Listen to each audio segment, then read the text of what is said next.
اللہ رب الجلال کے ایسے مقرب بندے بھی گزرے ہیں کہ جنہوں نے اپنی جان دے دی لیکن اپنا ایمان نہ دیا۔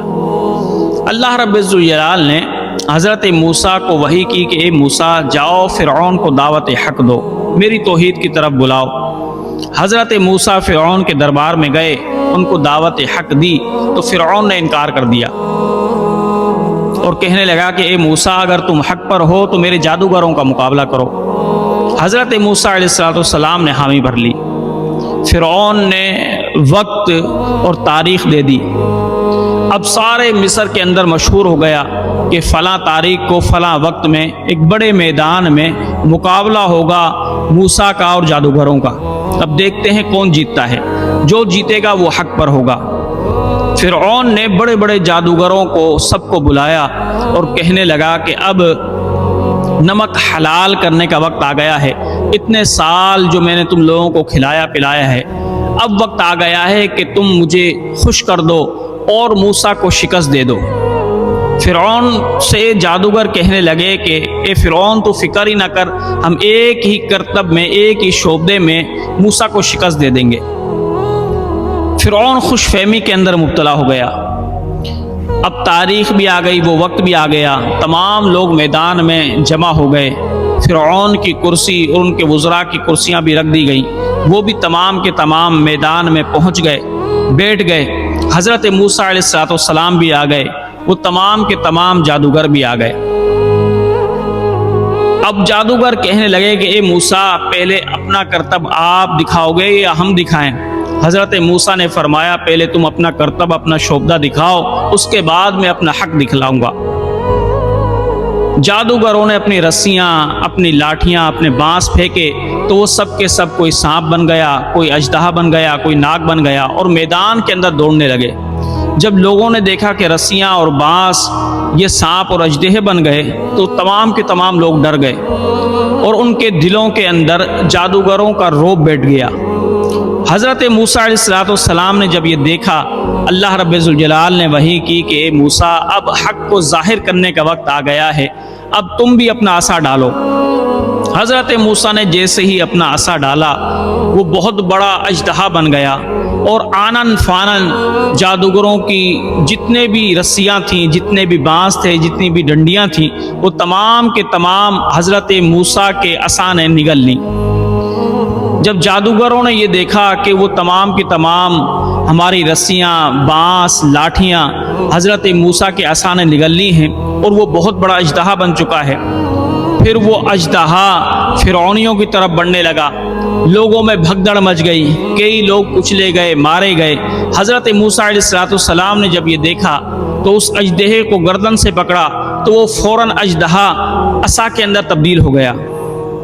اب جادوگر بڑے حیران ہو کر دیکھنے لگے کہ حضرت موسیٰ کے عصا نے ہمارے ہزاروں لکڑیاں، ہزاروں بانس، ہزاروں ڈنڈیاں یہ عصا کھا گیا، لیکن اس کے وزن میں کوئی بڑھوتری نہ ہوئی، یہ عصا کچھ بھی موٹا نہ ہوا۔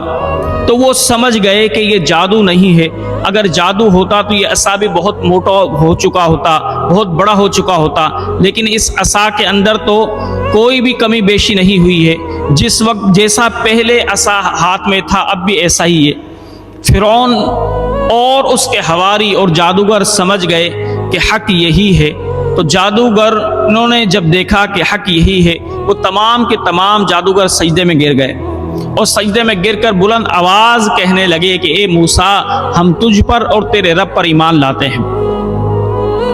فرعون کے اندر تو غرور تھا، تکبر تھا، وہ بدحواس ہو کر اپنی شکست دے کر اس میدان سے بھاگا۔ اپنے دربار میں پہنچا تو اس کو ہوش آیا، پھر اس نے ان جادوگروں کو بلایا اور فرعون نے کہا کہ تمہیں خوف نہیں تھا مجھ سے کہ تم موسیٰ سے محبت کرنے لگ گئے، موسیٰ کے رب پر ایمان لے آئے، موسیٰ پر ایمان لے آئے؟ میں ہوں تمہارا رب، نہ موسیٰ کا رب تمہارا رب ہے اور نہ موسیٰ نبی ہے۔ اگر تم اپنے ایمان سے نہ پھرے تو میں تمہیں ادھر ہی سولی پر اور تمہارے ہاتھ پاؤں کٹوا دوں گا۔ جادوگروں نے جب یہ سنا تو وہ ایک دوسرے کو دیکھ کر مسکرانے لگے اور کہنے لگے کہ اے فرعون، اللہ کی عزت کی قسم موسیٰ بھی حق ہے، موسیٰ کا رب بھی حق ہے، اب ہم اپنے ایمان سے نہیں پھر سکتے، اس لیے کہ ہم نے جان لیا ہے کہ حق موسیٰ کے ساتھ ہے، اب اگر ہم اس حق پر جان بھی دے دیں گے تو ہمیں کوئی پرواہ نہیں ہے، ہمیں معلوم ہے کہ یہ دنیا قید خانہ ہے، مصائب کی آلام کی جگہ ہے، اچھا ہے اگر تو ہمیں مارے گا تو ہماری جان اس دنیا سے چھوٹ جائے گی اور ہم اللہ رب ذوالجلال کی رحمت میں داخل ہو جائیں گے۔ فرعون نے جب ان کا یہ استقامت دیکھی، ان کا یہ عزم دیکھا تو فرعون کو بڑا غصہ آیا۔ فرعون نے حکم دیا کہ ان کے مخالف سمت سے ہاتھ اور پاؤں کاٹ دیے جائیں، تو کسی کا دایاں ہاتھ کاٹا گیا اور بایاں پاؤں کاٹا گیا، کسی کا بایاں ہاتھ کاٹا گیا اور دائنا پاؤں کاٹا گیا، اس طریقے سے تمام جادوگروں کے ہاتھ پاؤں کاٹ دیے گئے۔ فرعون نے کہا کہ اب تم موسیٰ کے رب کو مانتے ہو یا مجھے مانتے ہو؟ تو وہ کہنے لگے بیک زبان کہ اب بھی ہم موسیٰ کے رب کو ہی رب مانتے ہیں، موسیٰ کے رب پر ہی ایمان رکھتے ہیں، موسیٰ پر ہی ایمان رکھتے ہیں۔ فرعون کو غصہ آیا، انہوں نے کہا کہ شاید تم اپنی جان کے دشمن ہو۔ حکم دیا فرعون نے کہ ان تمام کو درختوں پر لٹکا دیا جائے اور سولی دے دی جائے۔ ان تمام جادوگروں کو درخت پر لٹکا دیا گیا، لیکن وہ اللہ کے بندے استقامت کا ایسا پہاڑ بنے رہے کہ انہوں نے جان دے دی لیکن اپنا ایمان نہ دیا۔ اللہ اکبر۔ ایسے ہی حضرت آسیہ بنت مزاحم جو فرعون کی بیوی تھی، وہ بھی میدان میں موجود تھی۔ جب اس نے حق دیکھا تو دل کے اندر حضرت موسیٰ علیہ السلام پر اور حضرت موسیٰ کے رب پر ایمان لے آئی۔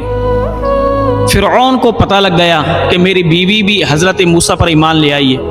فرعون نے اپنی بیوی کو خوب مارا، چہرے پر تھپڑ مارے، بالوں کو کھینچا، ہاتھوں کے ناخن کھنچوا لیے اور کہا کہ تو موسیٰ کا انکار کر، موسیٰ کے رب کا انکار کر۔ لیکن حضرت آسیہ بھی استقامت کا پہاڑ بنی رہی، کہا کہ اے فرعون تو مجھ پر کتنا بھی ظلم کر لے لیکن میں اپنے ایمان سے ہاتھ نہیں دھو سکتی۔ فرعون نے پھر ظلم کیا کہ جب حضرت آسیہ نے انکار کر دیا کہ آپ کو دھوپ میں میدان میں لٹا دیا گیا اور دونوں ہاتھوں میں دونوں پاؤں میں کیلیں ٹھکوا دی گئی، اور پھر فرعون نے کہا آسیہ سے، اے آسیہ اب بھی تو موسیٰ کا انکار کرتی ہے یا نہیں؟ بچ جائے گی جان اگر اب بھی انکار کرے گی۔ حضرت آسیہ نے کہا کہ اے فرعون تو مجھ پر کتنا بھی ظلم کر لے، میرے ہاتھ پاؤں میں تو نے کیلیں ٹھکوائی ہیں، اگر تو میرے پورے جسم میں کیلیں لگوا دے پھر بھی میں موسیٰ کے رب کو ہی مانتی رہوں گی اور موسیٰ کو ہی مانتی رہوں گی۔ فرعون نے پھر حکم دیا کہ آسیہ کے سینے پر بھاری پتھر رکھ دیا جائے۔ جب یہ حکم دیا حضرت آسیہ نے سنا تو حضرت آسیہ نے اللہ رب ذوالجلال کی بارگاہ میں فریاد کی، اے مالک دیکھ میں تجھ پر ایمان لائی ہوں، مجھ پر کتنا ظلم ہو رہا ہے، اے رب ذوالجلال اس ظلم کے بدلے میں تو میرا جنت کے اندر ایک محل بنا دے۔ حدیث کے اندر آتا ہے جب حضرت آسیہ نے یہ دعا کی، اللہ رب ذوالجلال نے حضرت آسیہ کی آنکھوں سے پردے ہٹا دیے۔ حضرت آسیہ نے اس میدان میں ہی لیٹے لیٹے جنت میں اپنا محل دیکھ لیا۔ اور جب فرعون کے حکم سے حضرت آسیہ کے جسم پر پتھر رکھا گیا تو حضرت آسیہ رضی اللہ تعالی عنہا کی روح اس وقت پرواز کر گئی۔ اللہ اکبر۔ تو میرے بھائیوں، یہ ہوتے تھے استقامت والے مسلمان کہ جو اپنے ایمان کو قائم رکھنے کے لیے، اپنے ایمان کو بچانے کے لیے اپنی جان دے دیا کرتے تھے لیکن اپنے ایمان سے ہاتھ نہیں دھوتے تھے۔ پیارے آقا صلی اللہ علیہ وسلم کے غلام حضرت خباب کو ہی دیکھ لے۔ ایک مرتبہ حضرت عمر رضی اللہ تعالیٰ عنہ نے دیکھا کہ حضرت خباب کی پیٹھ پر سفید سفید نشان ہیں۔ حضرت عمر نے پوچھا، اے خباب یہ کیا نشان ہیں؟ تو حضرت خباب نے عرض کی کہ اے امیر المومنین، اے عمر فاروق، جب میں ایمان لا چکا تو مکے کے اندر میں کسی کا غلام تھا۔ جب میرے مالک کو پتہ لگا کہ میں پیارے مصطفیٰ صلی اللہ علیہ وسلم پر ایمان لا چکا ہوں تو اس نے انگاروں پر مجھے لٹا دیا۔ اب پیٹھ سے میری خون نکل کر، میری پیٹھ سے چربی پگھل کر وہ انگارے بجھے، اور پھر وہ مالک مجھ سے کہنے لگا کہ اے خباب کہ اب تو محمد کا انکار کرتا ہے، محمد کے رب کا انکار کرتا ہے، تو میں نے کہا کہ تو مجھے 100 مرتبہ مار دے لیکن پھر بھی نہ میں محمد کا انکار کروں گا نہ محمد عربی کے رب کا انکار کروں گا۔ حضرت عمر رضی اللہ تعالیٰ عنہ پھر زاروں قطار رو دیے اور فرمایا کہ اے خباب اپنی پیٹھ کی مجھے زیارت کرنے دے، اپنی پیٹھ کو مجھے چومنے دے کہ اس پیٹھ نے اللہ رب ذوالجلال کی راہ میں زخم کھائے ہیں۔ تو میرے بھائیوں عزیزوں، آج تو ہم چند پیسوں کے خاطر اپنے ایمان کا سودا کر بیٹھتے ہیں، چند دنیاوی لالچوں کے خاطر اپنے ایمان کو برباد کر بیٹھتے ہیں، لیکن اگر ہم ان بزرگان دین کے قصے پڑھیں، ان اللہ والوں کے قصے پڑھیں تو ہمیں معلوم ہو جائے گا کہ اللہ والوں نے اپنے ایمان کو اولیت دی، اپنے ایمان کو بچایا، دنیا کی پرواہ نہیں کی۔ دنیا کیا چیز ہے، انہوں نے تو اپنی جان کی بھی پرواہ نہ کی۔